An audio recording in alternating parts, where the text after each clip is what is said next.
Ok, vamos con el módulo 1. Fundamentación general de algoritmo. Primero vamos a detenernos en estos dos conceptos que son la base de todo lo que vamos a hacer en programación. Primero hablemos del algoritmo. Un algoritmo no es más que una serie de pasos organizados para resolver un problema o realizar una tarea. Piensen en cualquier cosa que hagan de forma repetitiva: preparar café, usar un cajero, seguir una rutina diaria. Todo eso se puede ver como un algoritmo. Lo importante es que esos pasos tengan lógica, estén en orden y que nos lleven a un resultado claro. Ahora pasemos a la programación. Programar significa escribir instrucciones para que una computadora haga algo. Y como las computadoras no entienden nuestro idioma, usamos lenguajes especiales como Python, Java, C++. Entonces, cuando programamos, lo que estamos haciendo es decirle a la computadora qué tiene que hacer, el paso a paso, usando uno de esos lenguajes. Pero ojo, hasta aquí solo estamos viendo las definiciones de qué es un algoritmo, por un lado, y qué es programación por el otro. Entonces, tenemos dos conceptos que van de la mano: el algoritmo y la programación. Y entenderlos juntos es la clave para todo lo que viene en este curso. Primero hablemos del algoritmo. Piensen en cualquier situación cotidiana donde tengan que seguir pasos. Eso es básicamente un algoritmo. Una secuencia de pasos claros, ordenados y con un objetivo final. Lo interesante es que no tienen que ser pasos complicados. Pueden ser tan simples como abrir la nevera, sacar el pan, poner queso y comer. Pues, abrir la nevera, ¿no? Porque sería como la alacena, pero tengo nevera con el ejemplo. Lo importante es que esos pasos estén bien pensados y lleven a una solución. Ahora, ¿dónde entra la programación en todo esto?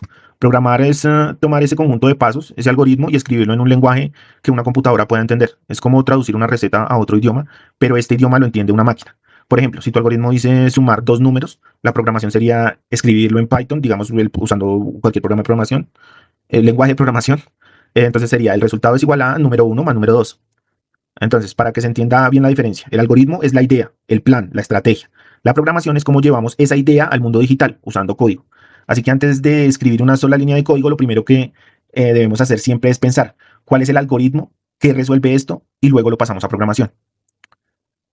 Bueno, ya sabemos que es un algoritmo, es un conjunto de pasos para resolver un problema, pero no se trata de cualquier serie de pasos lanzados al azar. Para que un algoritmo realmente funcione, tiene que cumplir con ciertas características clave. Vamos a ver todas estas características una por una y les voy dando ejemplos sencillos para que los entiendan mejor. Entonces, primero tiene que estar bien definido. Eso significa que cada paso debe ser claro y entendible, porque no podemos decir algo como haz lo necesario.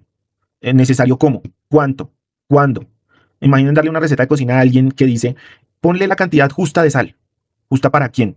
Lo correcto sería decir agregar una cucharadita de sal, y eso es lo importante, la claridad ante todo.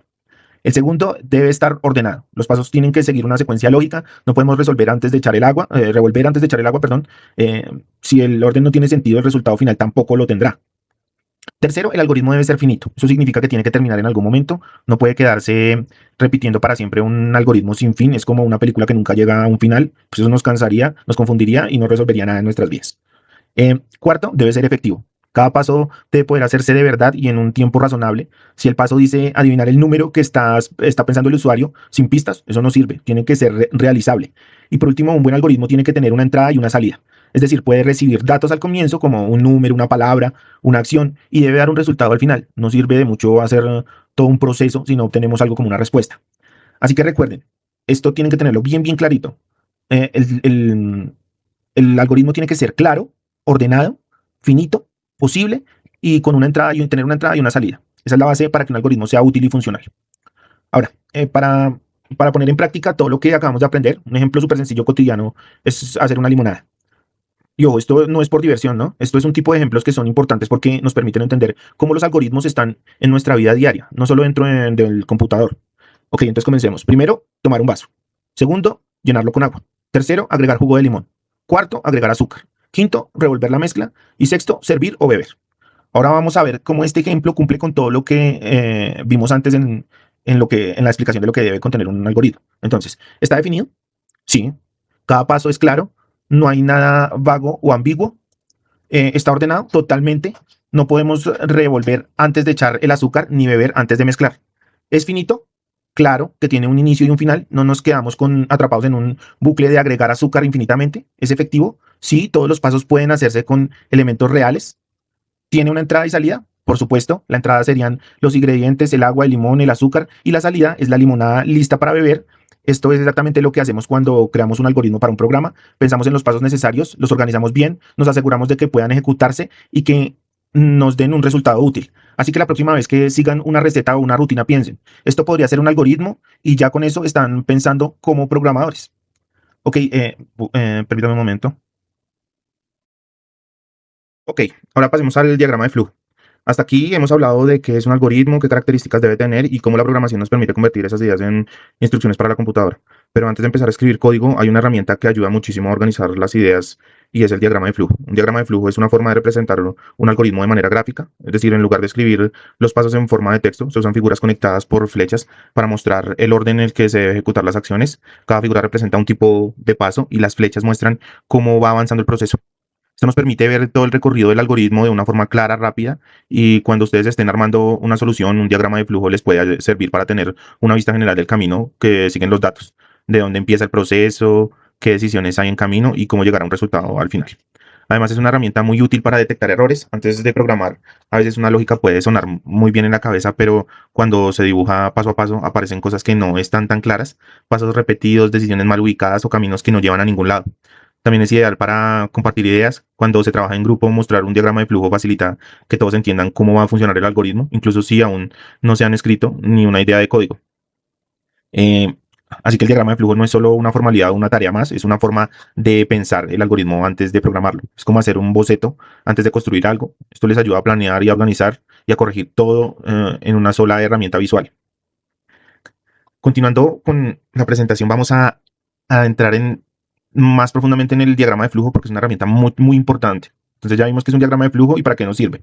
Ahora sí pasemos a las figuras que lo componen. Por cada una tiene una función y esta es, el primero está el óvalo, que se usa para comenzar el diagrama de flujo. Se usa un óvalo. Esto para marcar el inicio y el final del algoritmo. Ahí es donde todo comienza y termina. Así que si ven un óvalo en la parte de arriba que dice inicio, pues ahí comienza. Y si al final aparece otro que dice fin, pues ahí termina. Después viene el rectángulo, que representa una opción una acción o proceso. Cualquier paso en el que se haga algo concreto, como sumar dos números, mostrar un mensaje o mover un objeto, va dentro de esta figura. Es lo que más se repite en los diagramas porque son los pasos que hacen que el algoritmo avance. También está el rombo, que sirve para hacer una pregunta o decisión. Ahí el flujo se divide dependiendo de la respuesta. Por ejemplo, el número es mayor que 10. Si la respuesta es sí, va por un camino. Si no, se va por el otro. Así que el algoritmo puede reaccionar de forma distinta según las condiciones. Hay flechas, las flechas muestran el orden en el que se ejecutan los pasos, van conectando todo y gracias a ellas se entiende por dónde va el proceso y qué pasa después de que pasó anteriormente, ¿no? Sin ellas el diagrama no tiene sentido. Y por último está el paralelogramo, que se usa para mostrar una entrada o una salida de información. Aquí yo les voy a mostrar qué es lo que hace como entrada y como salida, porque son dos funciones diferentes. Entonces, por ejemplo, cuando el programa pide un dato al usuario, como ingrese su nombre o muestre un resultado en pantalla, el total es 25, es la manera en la que el algoritmo se comunica al exterior. Así que cuando empiecen a construir sus propios diagramas, estas son las figuras que van a usar. Cada una cumple un papel importante y cuando se combinan bien, ayudan a representar cualquier proceso de forma clara y ordenada.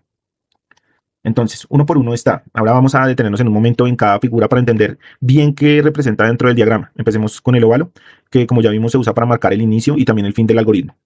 Cuando ustedes vean un óvalo al principio del diagrama, eso quiere decir ahí arranca todo. Es el primer paso, el punto de partida, el lugar donde el proceso empieza.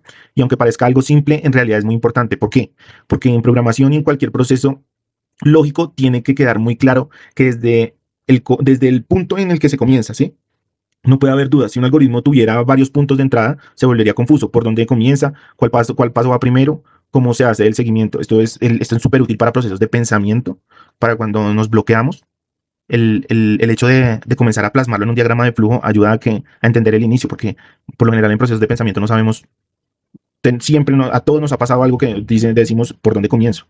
Pues eso, al comenzar a plasmarlo en un diagrama de flujo, esto es lo que muestra es la importancia del diagrama de flujo, ¿no? Al comenzar a plasmarlo en un diagrama de flujo, comenzamos a darle lógica y estructura a nuestra forma de pensar, ¿no? Por eso todo algoritmo bien armado tiene un único inicio y un único final, así que asegúrense que el flujo sea limpio, claro y sin ambigüedades. El óvalo nos ayuda a visualizar eso, que el camino empieza ahí y que todo lo demás depende de ese arranque. Así cuando ustedes estén escribiendo sus propios diagramas, nunca puede faltar el óvalo.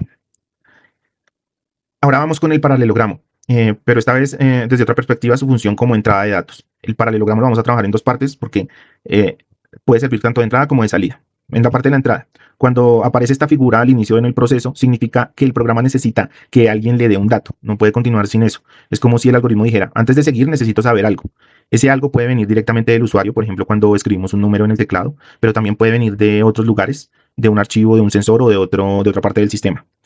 Este paso es fundamental porque sin datos de entrada el algoritmo no sabría con qué trabajar. Sería como pedirle a alguien que cocinara sin saber qué ingredientes tiene. Así que cuando vean un paralelogramo al principio de un proceso, piensen que el programa está esperando un valor. Ese valor es necesario para que pueda empezar a hacer lo que tiene que hacer. Es el momento en el que el mundo exterior se conecta con el algoritmo y le da algo con lo que empezar. En resumen, el paralelogramo, cuando se usa como entrada, representa ese instante donde el programa recibe la información que necesita para funcionar. Sin esa entrada no habría nada que procesar. Continuemos. Ahora vamos con el rombo. El rombo representa la decisión. En este caso, está evaluando, el número es divisible por 2. Básicamente, el rombo es donde el sistema tiene que tomar una decisión, como simplemente ve el número ingresado al dividirlo por 2, da un residuo de 0. Si la respuesta es sí, entonces sí es divisible por 2, y si no, pues no lo es. Entonces, lo interesante aquí es que cuando llega el rombo, el flujo del algoritmo se divide en dos caminos. Si la condición se cumple, el número es divisible por 2, sigue un camino. Si no, va por el otro. Esto es lo que hace que los algoritmos sean mucho más flexibles, porque no todo tiene que seguir el mismo camino. Se adapta a lo que suceda en ese momento. Así que sin el rombo los algoritmos serían solo una lista de pasos que siempre se ejecutan en el mismo orden. Este símbolo nos permite introducir lógica condicional, algo clave para que el algoritmo pueda reaccionar de manera diferente dependiendo de lo que está pasando. Ahora sí, llegamos a la parte en la que hablamos del paralelogramo en función de salida. En esta ocasión lo estamos usando para representar una salida de información. ¿Y qué significa eso exactamente? Significa que el programa ya tiene un dato, ya lo procesó y lo generó, y ahora lo va a mostrar. Puede ser en pantalla, en una impresora, en un archivo o en cualquier medio de salida. Es como si el algoritmo dijera, ya lo hice, y ahora te muestro el resultado. Por ejemplo, puedes estar mostrando un mensaje como el resultado es, o simplemente enseñando el valor de una variable que se calculó antes, ¿no? Entonces, cada vez que vean un paralelogramo usado como salida, piensen que el algoritmo está comunicando algo hacia afuera. No está esperando un dato como en el caso de la entrada. Acá el programa es el que tiene la palabra. Así que, en resumen, el paralelogramo puede usarse tanto para recibir información como para mostrarla. Y en este caso, lo que hace es mostrarla. Está dando una respuesta, compartiendo un dato o simplemente diciendo algo para que el usuario lo vea. Para terminar este módulo, ahora hablemos de cómo convertir un diagrama de flujo en pseudocódigo o en código real. El diagrama de flujo es como un mapa visual del algoritmo. Nos muestra el paso a paso, lo que debemos hacer en el programa, pero aún no estamos escribiendo código. Todavía estamos en la fase de planificación. Casi siempre cada símbolo del diagrama que hemos visto anteriormente se convierte en algo que la computadora puede entender. Por ejemplo, los paralelogramos para la entrada y salida, cómo leer, escribir, se convierten en comandos específicos, un lenguaje de programación. Así cuando llegamos al paso de leer un número en el código, lo escribimos como leer número. O si estamos mostrando un resultado como es par o es impar, lo convertimos en escribir es par o escribir es impar. Luego, cuando llegamos a las decisiones, ese rombo que vimos antes se traduce en una estructura de control como si, entonces, si el número es divisible por 2, entonces se ejecuta una acción, si no, se ejecuta otra. El diagrama de flujo, en resumen, sirve como una guía organizada para guardar la lógica del programa antes de que empecemos a escribir el código real. No estamos escribiendo a un lenguaje de programación, pero ya tenemos claro qué hacemos en cada paso. Este proceso ayuda a que el código sea más claro, más fácil de seguir y sin sorpresas a la hora de implementarlo. Así que antes de abrir el editor de código y empezar a escribir, ya deberíamos tener claro qué hace cada parte del programa gracias al diagrama de flujo. ¿Ok? Bueno, eso es todo lo que les voy a explicar en este video, que es la primera parte. Me interesaba mucho que entendieran el concepto de algoritmo y el concepto de programación, que entendieran también el concepto de diagrama de flujo y cómo es la conexión que hay entre el algoritmo y la programación.